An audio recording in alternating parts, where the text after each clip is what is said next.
We really do need to talk about the DA because despite South Africa being a third world country, we feel that perhaps the DA could be doing a lot better. As an example, the former mayor of Johannesburg, Mpho recently came out to say quite a few things about her proposal for the DA, and it's just a very weird proposal. Because in essence, what she wants to do is for the DA to work with the EFF and to follow the footsteps of Musi Maimane's vision for that particular party. Now, I'm sorry.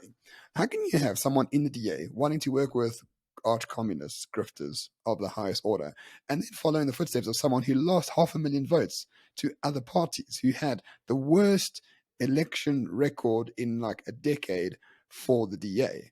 Why is this woman in the DA in the first place? It's just quite remarkable. Yeah, it might be remarkable, but it's unsurprising. So I have a different take on it. At the end of the day, the problem that the DA inevitably has is that it is, in effect, an alliance of progressives. As an alliance of progressives, the problem is it tends to align itself with progressive ideology. And the problem with progressive ideology is it doesn't really exist. It's like some people are more progressive than others. And that becomes problematic, especially when it comes through to the electorate. If I want to be a little bit more progressive than others, as Musi Maimane did, but you don't want to be as progressive. Maybe you only believe in, like old school stuff, like there's only 2 genders. Who are you to tell me that my new school progressivism, where I've got 50,000 genders, and hey, who are you to tell me otherwise? Like there is no core belief of the party. And as a result, the party splinters. Well, I mean, I think I disagree with you there. I think the DA has a good sense of who they are and what they wish to achieve. I mean, if you look at their values and principles that are on their website, they talk about, the strength of the family. They talk about the strength of the individualism. They talk about the faith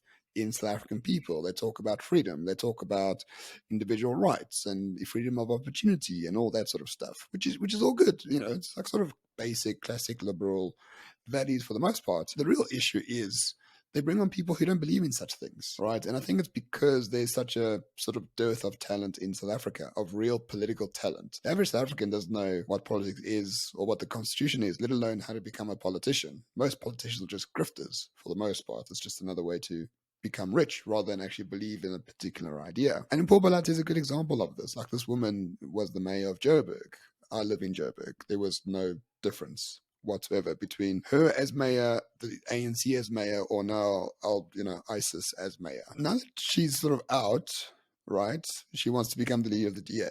We have seen this story before, right? We've seen it with Musi Maimane. We saw it with Herman Mashaba, and now we're seeing it with Mpho. Why do these things keep happening to the DA, where internal people brought on by, I don't know, maybe not their strength of character, to be very polite, they come into the DA, they get given positions, and then when they feel no longer wanted, they call the DA racist and want it to be more like ANC light.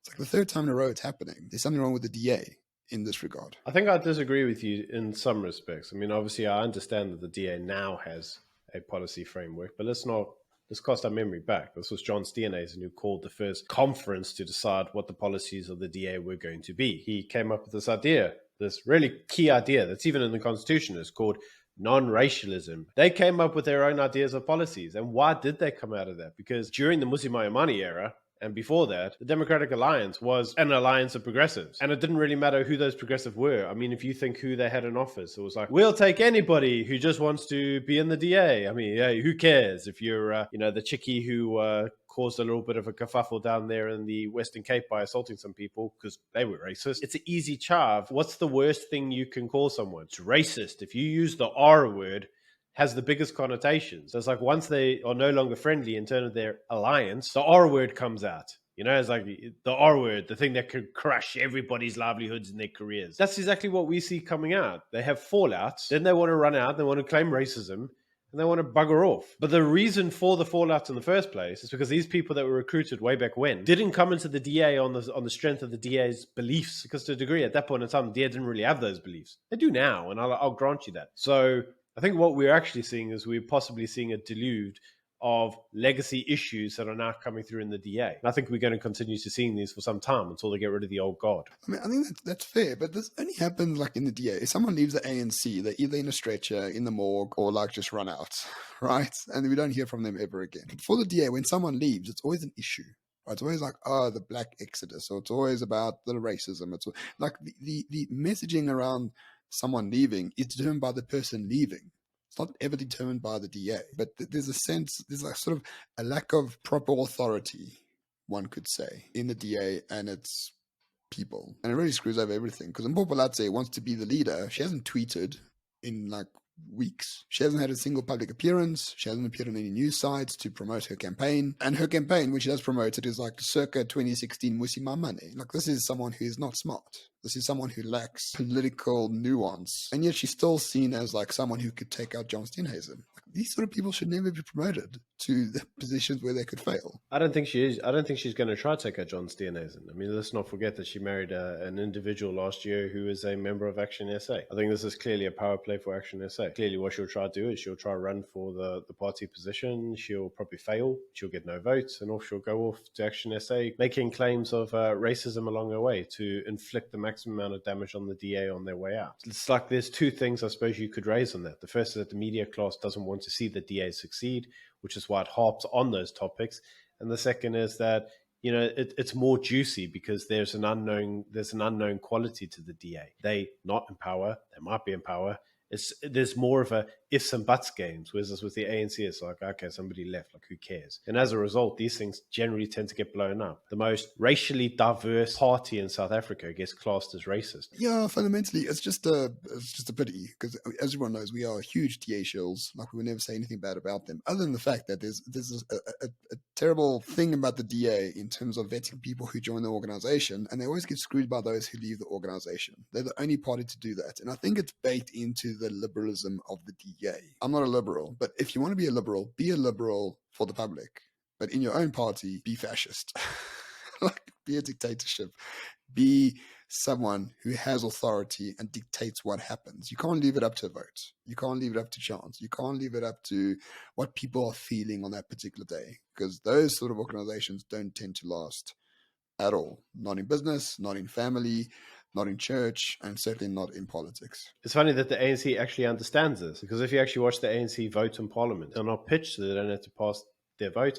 Otherwise, they all vote on an issue unanimously. They don't vary against the party line. The party line is dictated by their whips and their presidents, and they follow it, whether they believe it or not. The DA think that they can negotiate their way out of any troubles. So when the negotiations inevitably fail, which they do, everything then comes out in public. The same thing happened with Musi Maimane. A lot of negotiations occurred with Helen Zille and Tony Leon behind closed doors with Musi Maimane, who was the first person to call the press conference and say that they were the racists first. It was Musi Maimane. He came straight out of the failed negotiations and went straight onto camera. There's even the pictures of Helen Zille standing behind him looking really shell-shocked and like, I can't believe you're doing what you're doing. But Musi controlled that narrative. The DA had no control over the narrative. And what the DA should learn to do is to control it.